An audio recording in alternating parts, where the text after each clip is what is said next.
श्री महालक्ष्मी देवीची कहाणी. श्री गणेशाय नमः. श्री महालक्ष्मी देवे नमः.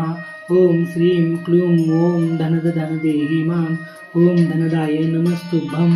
निधी पद्माधिपाया च भवन्तु तत्प्रसादात्मे धनधान्यादी संपदाः.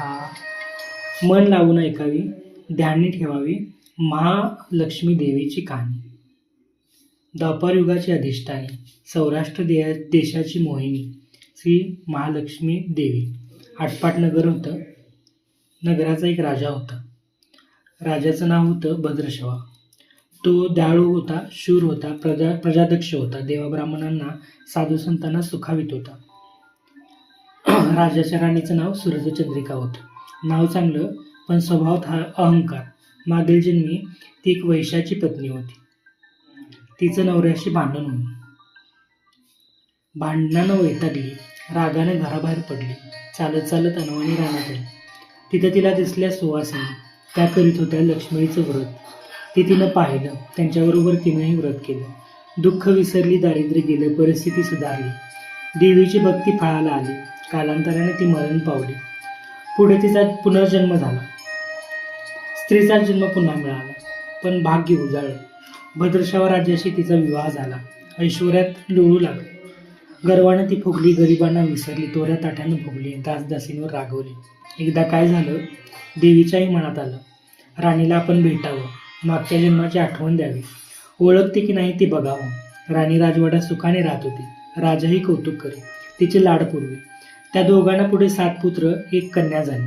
कन्येचं नाव होतं शांबाला. एके दिवशी काय झालं, देवीनं म्हातारीचं रूप घेतलं. फाटकं वस्त्र नेसली, माथी मळवट फासला, हाती काठी घेतली. काठी टेकीत टेकीत राणीला भेटायला आली. तिनं आरोळी दिली. अरे, आहे का घरात कोणी घास देईल का? दासी बाहेर आली. म्हातारी दारात दिसली. तिनं विचारलं, कोण ग तू? आलीस कुठून? काय काम काढलं आहे? तुझं नाव काय?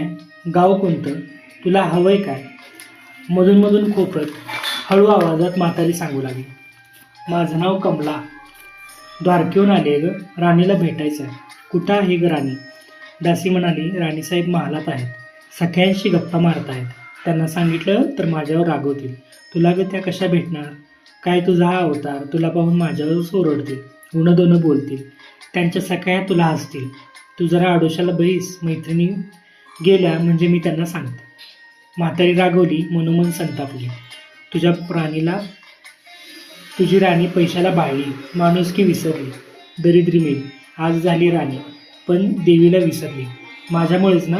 मीच तिला लक्ष्मीरूप सांगितलं देवीचं, तिनं ते केलं. आता राणीपदावर बसली. देवीला आठवणी राहिली नाही. तिला गर्व झालाय संपत्तीचा, पैशाची धुंदी आली, गोरगरिबांची पर्वा नाही. थोरा मोठ्यांच्या मुली त्या झाल्या मैत्रिणी. म्हातारी गरीब आणि भिकारी, तिला कोण विचारतंय? पण याचं फळ तिला भोगावंच लागेल. तेव्हाच तिचे डोळे उघडतील. जाते मी. दासी घाबरली. तिनं म्हातारीला पाणी दिलं. हात जोडून म्हणाली, तेवढंच मला सांगा, मी ते नेमानं करीन. उठणार नाही, मातणार नाही, घेतला वसा टाकणार नाही, दिलेला शब्द मोडणार नाही. त्या दासीला व्रताचा वसा सांगितला. म्हातारी उठली, काठी टेकत निघाली. तोच माडीवरून राणीची कन्या शांबाला धावत आली. ती कळवळून म्हणाली, आजी रागवू नका, चुकली माझी आई. तिच्या व्रतात वतीनं मी क्षमा मागते, कृपा करा. दिलेला शाप मागे घ्या, पाया पडते तुमच्या. म्हातारीला मुलीची दया आली. म्हातारीनं क्षणभर त्या मुलीकडे पाहिलं आणि तिला लक्ष्मीव्रताचा वसा सांगितला. मुलीचा निरोप घेऊन म्हातारी निघणार, तोच राणी माडीवरून आली. दाराशी येते तर म्हातारी दिसली. राणी ओरडली, हे थेरडे, कशाला ग आलीस? जा इथून, ओट म्हणते ना, जातेस की नाही? दुसरी घरं नाही दिसली तुला? म्हातारीने संतापाने घराघर डोळे फिरवले. कपाळावर आठ्या पसरल्या. ती तडक घराबाहेर पडली. दासीने लक्ष्मीव्रत केलं. तिची स्थिती सुधारली. दासी पण गेलं. संसार सुखाचा झाला. पुढं मार्गशीर्ष महिना आला. पहिल्याच गुरुवारी शांबाल्याने लक्ष्मीव्रताची सुरुवात केली.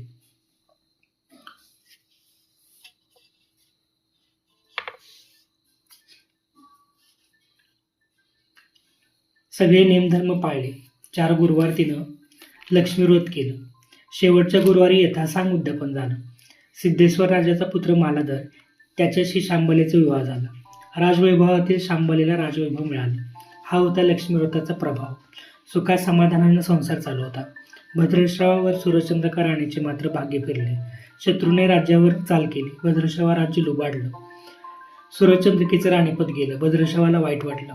पूर्वीचे दिवस आठवले. रानावनात फिरून राजाराणी कष्टाचे दिवस काढत होते. भद्रश्रवाला कन्येला भेटावंसं वाटलं. तो एकटाच निघाला. चालून चालून दमला. नदीकाठावर विश्रांतीसाठी थांबला. नदीकडे येताना राणीच्या दासीनं भद्रश्रवाला पाहिलं. घाईघाईने ते राजवाड्यात गेली. राजाला सांगितलं. मालाधारांना माणसं पाठवली. आणायला रथ पाठवला. सासऱ्यानं घरी आणलं. सन्मानानं नवी वस्त्र कंठीहार दिला. शांबाला वडिलांची काळजी घेत होते. काही दिवसांनी राजाला वाटलं आता परत जावं. जावयाला तसं त्यानं सांगितलं. मुलीचा निरोप घेतला. जावयानं मोहरा भरलेला हंडा नोकराकडे देऊन राजासोबत पाठवलं. राजा घरी परतला. चंद्रिकेला भेटला. हंडा पाहून तीही आनंदली. घाईनं तिनं झाकण काढलं. आत बघते तर काय, तिला कोळसेच दिसले. सूर्यचंद्रिकेनं कपाळावर हात मारला. नशिबाला दोष दिला. नवऱ्याला सांगितलं. ते ऐकून तोही चकित झाला. दुःख पाठलाग करीत होते. दारिद्र्य सरत नव्हते. चिंतेचे सावट पसरत होते. काळजीचा मनाव भडकत होता. सूर्यचंद्रिकेला एक एक दिवस दुःखाचा जात होता. एके दिवशी तिला मुलीला भेटावं, डोळे भरून पाहावं वाटलं. नशिबाचे भोग भोगायचेच आहेत. सूर्यचंद्रिका घरून निघाली. मुलीचं सासरी पोचली. तो दिवस गुरुवारचा होता. नदी तीरावर जरा वेळ बसली. दमली होती. त्याच वेळी एक दासी नदीवर आली. तिनं राणीच्या आईला ओळखलं. घाईनं ती महालात गेली. राणीला निरोप दिला. तुमची आई आली आहे. नदीकिनारी बसली. खूप दमलेली दिसली. तिला आणायला कोणीतरी पाठवा. शांबालीनं सारथ्यासोबत रथ पाठवला. आईला घेऊन यायला सांगितलं. आई रथात बसून महालात आली. आईला बघताच शांबालीनं आनंदाने मिठी मारली. मुलीचं वैभव पाहून तिचं मन तृप्त झालं. तोंडून शब्द फुटेना. आईनं स्नान केलं. मुलीनं तिला पैठणी दिली. सोन्या मोत्याचे दागिने दिले. आईचं रूप अधिकच खुललं. दुपारची वेळ झाली.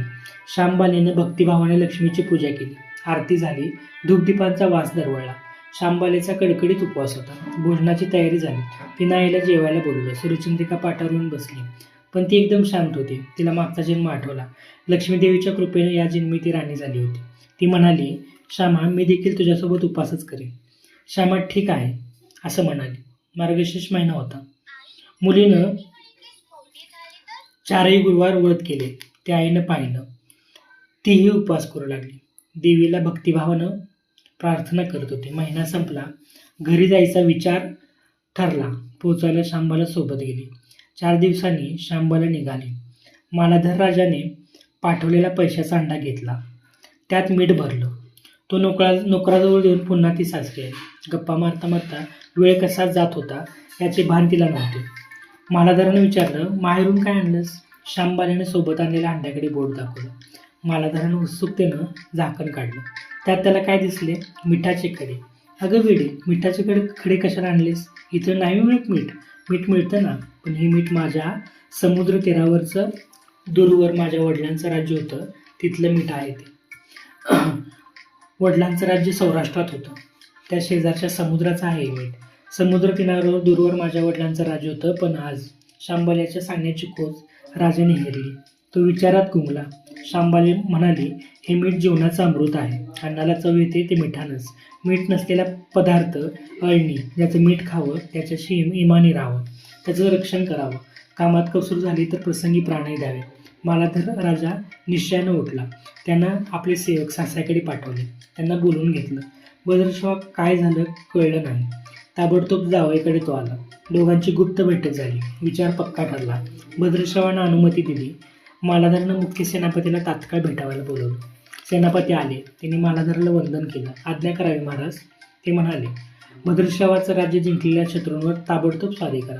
प्रत्येक सैनिकाच्या हातातल्या खंडातल्या मिठाचा एक खडा द्या. शपथ घेऊन प्रत्येकाला झुंजायला सांगा. राजाची आज्ञा झाली. तशी सेनापतीनं व्यवस्था केली. दुसऱ्या दिवशी सोबत सेना घेऊन बेसाव शत्रूंवर त्यांनी चाल केली. शत्रूच्या राज्यावर सारे सैनिक तुटून पडले. मालाधाराचे सैन्य बेभान लढत होते. शत्रू सैनिक जमिनीवर कोसळत होते. सूर्य पश्चिमेकडे जात होता. अंधार हळूहळू पसरत होता. शेवटी मालाधाराच्या सैन्यानं शत्रूचा फडशा पाडला. अपूर्व विजय मिळवला. भद्रश्रवाचं राज्य पुन्हा मिळालं. मालाधाराला व शांबालीला ही आनंदाची बातमी सेनापतीनं ताबडतोब कळवली. सैनिकांनी शत्रू राज्यातील खजिना लुटला. अफाट संपत्ती मिळाली. ती पोत्यात भरून मालाधाराकडे आणली. त्या सोन्याच्या मोहरा बरीच नाणी होती आणि शस्त्राचा साठाही होता. मालाधरानं भद्रशवास सुरचंद्रिका राणीला घेऊन यायला सांगितलं. ती आल्यावर घरात आनंदाचं उधाण आलं होतं. तो होता गुरुवार. शांबारीनं लक्ष्मीवताची पूजा केली. आरती झाली. धूप दीपांचा सुगंध दरवळला. तिनं व तिच्या आईनं उपवास केला. रात्री देवीची आरती झाली. देवीला नैवेद्य दाखवून सर्वांनी पक्वानांचं जेवण केलं. मार्गशीर्ष महिन्यातला हा शेवटचा गुरुवार, लक्ष्मीव्रताचा शेवटचा दिवस, मंगल मुहूर्ताचा दिवस. मालाधरानं भद्रशवाचं राज्य त्याच्या स्वाधीन केलं. त्यानं या व्रताची सांगता झाली. राजा राणी सौराष्ट्रात आले. सूर्यचंद्रिकेने पुन्हा लक्ष्मीव्रताचा वसा घेतला. तो आजन्म पाळला. घरची स्थिती सुधारली. राजाचे 7 पुत्र दूरदेशाहून अचानक घरी आले. त्यांना पाहून आई वडिलांना आनंद झाला. या व्रतामुळे राजा राणी सुखी झाले. दुःखाचे वादळ सरले. अशी 60 उत्तराची कहाणी 5 उत्तरी सफळ संपूर्ण. सर्वांनी देवीला वंदन करावं. त्यांचं घर सदैव आनंदित राहावे अशी लक्ष्मी देवीला प्रार्थना करावी. ओम लक्ष्मी नमः.